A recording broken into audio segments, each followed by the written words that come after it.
आप सभी का दिव्य आराधना चैनल में बहुत बहुत स्वागत है। आजकल मैं श्रीमद् भागवत गीता के श्लोकों की सरल और आसान शब्दों में व्याख्या कर रही हूँ। हमारे सनातन धर्म के अनुसार वैसे तो बहुत सारे धर्म ग्रंथ हैं, परंतु उन सब का अध्ययन करना, पठन पाठन करना इतना आसान नहीं है।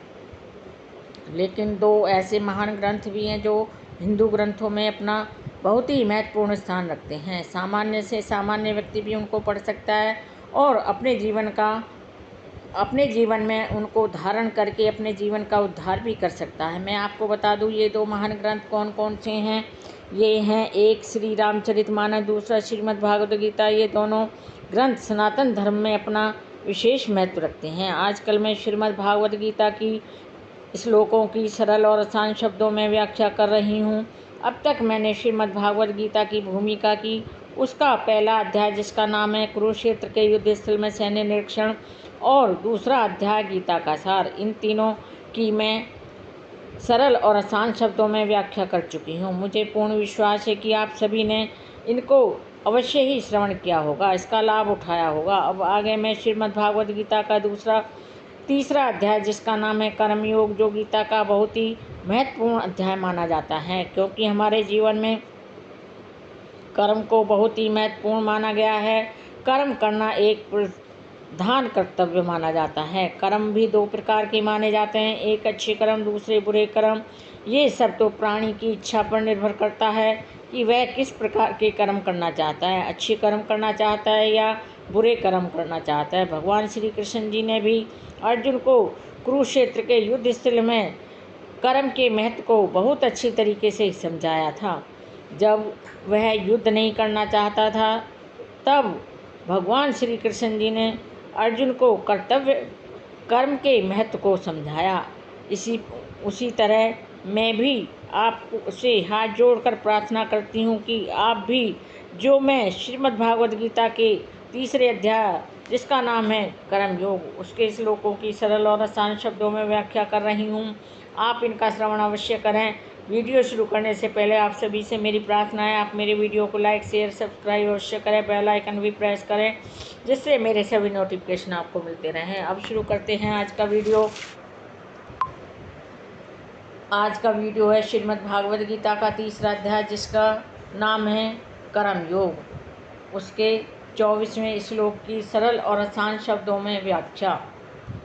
उत्सी देव इमे लोकः न कुर्याहं कर्म चेतः अहम संकृष्य च कर्ता स्यामः उपहन्यामः इमः प्रजाः।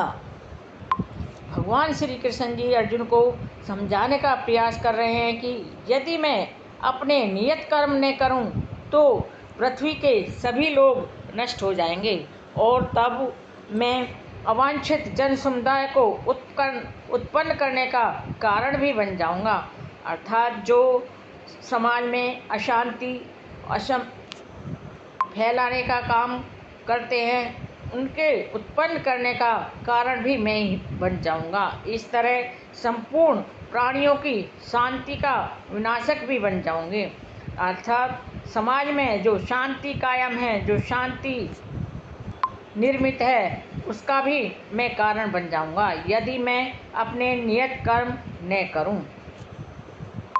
भगवान श्री कृष्ण जी समय समय पर पृथ्वी पर आकर अवतरित होते हैं। जब वे देखते हैं कि धर्म की ग्लानि हो रही है और अधर्म बढ़ता जा रहा है, तो वे संसार में पृथ्वी पर अनेक रूपों में अवतरित होते हैं। तो यह स्वाभाविक है कि वे ऐसे महत्वपूर्ण कार्यों की प्रतिष्ठा तथा अनिवार्यता बनाए रखने के लिए इन विधि विधानों के अनुसार आचरण करते हैं। भगवान समस्त जीवों के पिता माने जाते हैं, और यदि ये जीव पथभ्रष्ट हो जाएं, अपने पथ से विमुख हो जाएं, या तो अप्रत्यक्ष रूप से ये उन्हीं का उत्तरदायित्व हो जाता है कि वे इस असामाजिक असमानता को कैसे दूर करें। तो इसीलिए जब भी विधि विधानों का, अर्थात जब भी हमारे ग्रंथों का, हमारे उपनिषदों का अनादर होता है तो भगवान स्वयं समाज को सुधारने के लिए अवतार लेते हैं, अवतरित होते हैं।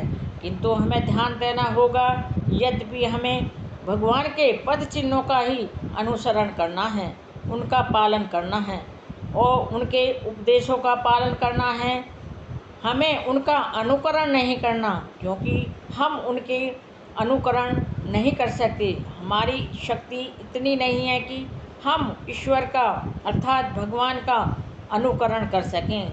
जैसे भगवान श्री कृष्ण जी ने अपनी छोटी उंगली से गोवर्धन पर्वत को उठा लिया था, तो उसी प्रकार कोई भी व्यक्ति चाहे कितना भी शक्तिशाली क्यों ना हो, वह इस प्रकार का कार्य नहीं कर सकता। और जिस प्रकार भगवान श्री शंकर जी ने सारे सागर तक के विष का पान कर लिया था, तो कोई भी सामान्य व्यक्ति विष की एक बूंद भी पीने का यत्न नहीं कर सकता। यदि वह उसका प्रयास करेगा तो वह मर जाएगा। तो हमें भगवान के उपदेशों का पालन करना चाहिए, न कि उनका अनुकरण करें। इसलिए सामान्य व्यक्ति को कोई भी ऐसा कार्य नहीं करना चाहिए जो उसकी शक्ति ऊर्जा से बाहर हो। ये तो सब केवल ईश्वर कर सकते हैं, परमात्मा कर सकते हैं। हमें सिर्फ उनके द्वारा बताए गए उपदेशों का ही पालन करना चाहिए, न कि उनके द्वारा किए गए कर्मों का, उनके द्वारा किए गए कार्यों का अनुसरण करें, अनुकरण करें। ये सब तो केवल ईश्वर ही कर सकते हैं।